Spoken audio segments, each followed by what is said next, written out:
ഇന്ന് നമ്മൾ സദ്യ സ്പെഷ്യൽ സാമ്പാറാണ് ഉണ്ടാക്കുന്നത് കേട്ടോ.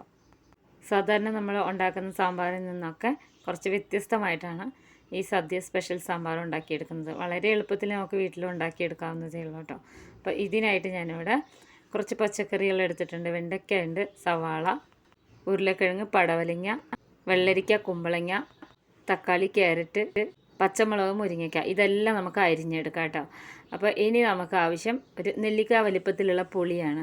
ഇതിനായിട്ട് പുളിക്കായിട്ട് നമ്മൾ പുളി എടുക്കുമ്പോൾ അധികം കറുത്ത പുളി എടുക്കരുത്. ഇതെടുത്ത് നമ്മളിതിൽ വെള്ളത്തിൽ കുതിർത്തി വെച്ച് ഇനി ഇതിനെ നന്നായി കുതിർന്ന ശേഷം പിഴിഞ്ഞെടുക്കണം കേട്ടോ. അരക്കപ്പ് പരിപ്പ് എടുത്തിട്ടുണ്ട്, സാമ്പാർ പരിപ്പാണ്. അപ്പോൾ ഞാനിവിടെ കഷ്ണങ്ങളൊക്കെ നന്നായിട്ട് കഴുകി എടുത്തതിന് ശേഷം അരിഞ്ഞെടുത്തിട്ടുണ്ട്. ഇതിൽ ഞാൻ വെണ്ടയ്ക്കായും തക്കാളിയും മുരിങ്ങയ്ക്ക ഒഴികെ ബാക്കി എല്ലാതും ഒരുമിച്ചിട്ടാണ് വേവിച്ചെടുക്കുന്നത് കേട്ടോ.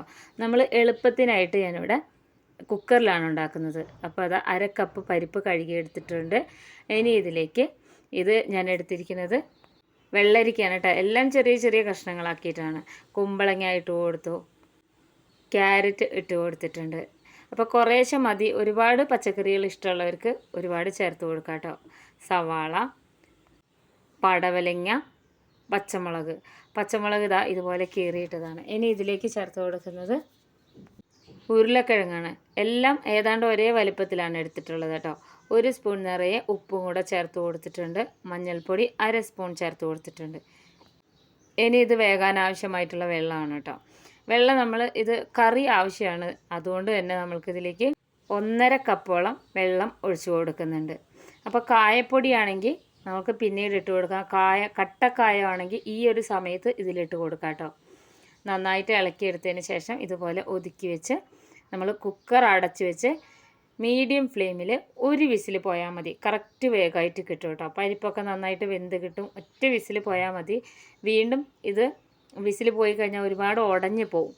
നമുക്ക് സ്റ്റവ് ഓണാക്കി കുക്കർ ഇതിൽ വെച്ച് കൊടുക്കാം. ഇത് നമ്മൾക്ക് മൺകലത്തിലൊക്കെ ചെയ്തെടുക്കാവുന്നതേ ഉള്ളൂ കേട്ടോ. സാധാരണ അടുപ്പിൽ വെച്ച് പെട്ടെന്ന് സമയലാഭത്തിന് വേണ്ടിയാണ് ഇങ്ങനെ ചെയ്തെടുക്കുന്നത്. അപ്പോൾ ഇതാ മീഡിയം ഫ്ലെയിമിലിട്ട് 1 വിസിലൊക്കെ പോയിട്ടുണ്ട്. ഓഫ് ചെയ്തിടാം കേട്ടോ. ഇനി ഞാനിവിടെ ഒരു കടായി സ്റ്റൗവിൽ വെച്ചിട്ടുണ്ട്. ചൂടായി വരുമ്പോൾ ഇതിലേക്ക് വെളിച്ചെണ്ണയാണ് ഞാൻ ഒഴിച്ചു കൊടുക്കുന്നത്. 3 സ്പൂണോളം വെളിച്ചെണ്ണ ഒഴിച്ചു കൊടുത്തിട്ടുണ്ട്. അരിഞ്ഞ് വെച്ചിട്ടുള്ള വെണ്ടയ്ക്കയാണ് കേട്ടോ ഇട്ട് കൊടുക്കുന്നത്. വെണ്ടയ്ക്ക ഇങ്ങനെ വെളിച്ചെണ്ണയിൽ വഴറ്റി എടുത്ത് സാമ്പാറിലേക്ക് ഇട്ട് കൊടുക്കുമ്പോൾ ഒരു പ്രത്യേക രുചിയാണ് ഇത് കഴിക്കാൻ വേണ്ടി. അപ്പോൾ നന്നായിട്ട് ഇതിനെ ഒന്ന് വഴറ്റിയെടുക്കണം. ഇതിൻ്റെ ആ ഒരു വഴുവഴുപ്പൊക്കെ ഒന്ന് മാറി വരുന്നവരെ വഴറ്റണം കേട്ടോ. അപ്പോൾ വെണ്ടയ്ക്ക അത്യാവശ്യം നന്നായി വഴന്ന് വന്നിട്ടുണ്ട്. ഇതിലേക്ക് നമ്മൾ അരിഞ്ഞ് വെച്ചിട്ടുള്ള തക്കാളി ഇട്ട് കൊടുക്കാം. തക്കാളി എപ്പോഴും വലിയ കഷ്ണങ്ങളായിട്ട് ഇടുന്നതായിരിക്കും നല്ലത് കേട്ടോ. അല്ലെങ്കിൽ പെട്ടെന്ന് അങ്ങ് ഉടഞ്ഞു പോകും. തക്കാളി ഇതുപോലെ തന്നെ ഒന്ന് ഇളക്കിയെടുക്കണം.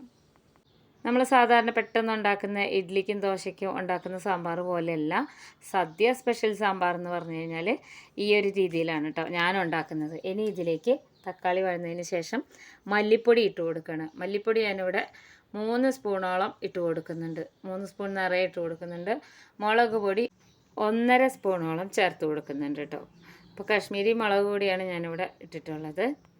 ഇനി ഇതിലേക്ക് ഉലുവയാണ് കേട്ടോ. ഉലുവ പൊടിച്ചെടുത്തതാണ്, അതിട്ട് കൊടുക്കണം. കായം ഞാൻ 1/2 സ്പൂണോളം പൊടി ഇട്ട് കൊടുക്കുന്നുണ്ട്. ഉലുവ 1/4 സ്പൂണും കായം 1/2 സ്പൂണുമാണ് ഇട്ട് കൊടുക്കുന്നത്. ഇനി ഇതിനെ നന്നായിട്ടൊന്ന് ഈ ഒരു കടായിൽ തന്നെ വഴറ്റിയെടുക്കണം.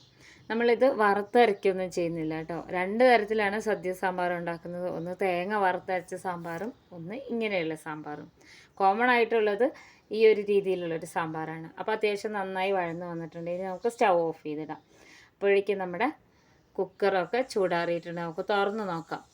അപ്പോൾ പച്ചക്കറികളൊക്കെ അത്യാവശ്യം നന്നായിട്ട് വെന്ത് വന്നിട്ടുണ്ട്. ഒരുപാട് ഇങ്ങനെ ഉടഞ്ഞു പോകേണ്ട ആവശ്യമില്ല കേട്ടോ. പരിപ്പൊക്കെ അത്യാവശ്യം നല്ലോണം വെന്ത് വന്നിട്ടുണ്ട്. ഈ ഒരു രീതിയിലാണ് സാമ്പാറിന് വേണ്ടി ഞാൻ കഷ്ണങ്ങൾ എളുപ്പത്തിൽ വേവിച്ചെടുക്കുന്നത്. പല രീതിയിൽ നമ്മൾ സാമ്പാർ ഉണ്ടാക്കിയെടുക്കുന്നുണ്ടെങ്കിലും സദ്യ സ്പെഷ്യലായിട്ട് ഈ ഒരു രീതിയിലാണ് കേട്ടോ ഉണ്ടാക്കിയെടുക്കുന്നത്. ഇനി ഇതിലേക്ക് ഞാൻ മുരിങ്ങയ്ക്ക അരിഞ്ഞു വെച്ചിരിക്കുന്ന മുരിങ്ങയ്ക്ക ചേർത്ത് കൊടുക്കുന്നുണ്ട്. നേരത്തെ ചൂടാക്കി വെച്ചിട്ടുള്ള മസാലകളെല്ലാം കൂടെ ചേർത്ത് വെണ്ടക്കായും തക്കാളിയും കൂടെ ഇതിലേക്ക് ഇട്ട് കൊടുക്കുകയാണ് ചെയ്യുന്നത് കേട്ടോ. ഈ ഒരു രീതിയിൽ ഉണ്ടാക്കിയെടുത്തു കഴിഞ്ഞാൽ കുറച്ചുകൂടി സമയം എളുപ്പമായിരിക്കും. അപ്പോൾ ഇങ്ങനെ ചെയ്തെടുത്തതിന് ശേഷം ഇതിലേക്ക് നമുക്ക് വെള്ളം ഒഴിച്ചു കൊടുക്കണം. ഇതിൻ്റെ മസാലയൊക്കെ ഈ കടായിലുണ്ട്. അപ്പോൾ നമ്മൾ പിഴിഞ്ഞ് വെച്ചിട്ടുള്ള പുളിവെള്ളമാണ് കേട്ടോ. പുളിവെള്ളം നമ്മൾ വെള്ളം ഒഴിച്ചിട്ട് ഒന്നും കൂടി നന്നായിട്ട് പിഴിഞ്ഞെടുക്കണം. ഇനി നമുക്ക് ആവശ്യമുള്ള വെള്ളം ചേർത്ത് കൊടുക്കാം കേട്ടോ. ഞാനിവിടെ 2 കപ്പ് എടുത്തിട്ടുണ്ട്. 1 കപ്പ് പുളിവെള്ളം, 1 കപ്പ് എക്സ്ട്രാ എടുത്തിട്ടുണ്ട്. ഇനി ഈ മസാല ഉണ്ടല്ലോ, വറുത്തെടുത്ത ഈ ഒരു കടായിലുള്ള മസാലയൊക്കെ ഇതുപോലെ ഇളക്കിയെടുത്തതിന് ശേഷം നമ്മൾക്ക് ഇനി കുക്കറിലേക്ക് ഒഴിച്ചു കൊടുക്കാം കേട്ടോ. അപ്പോൾ ഇത്രയേ ഉള്ളൂ. പുളി ഒരുപാട് ആവശ്യമില്ല എന്നുള്ളവർക്ക് പുളി സ്കിപ്പ് ചെയ്യാം കേട്ടോ. പക്ഷെ സദ്യ സാമ്പാറിന് കുറച്ച് പുളി ആവശ്യമാണ്. അപ്പോൾ ഇതും കൂടെ ചേർത്ത് കൊടുത്തിട്ടുണ്ട്. ഇനി നമുക്ക് വെള്ളം ആവശ്യമാണെങ്കിൽ കുറച്ചും കൂടെ ചെറിയ ചൂടുള്ള വെള്ളം ഒഴിച്ചു കൊടുക്കാം കേട്ടോ. ഒരിക്കലും പച്ചവെള്ളം ഒഴിച്ചു കൊടുക്കരുത്.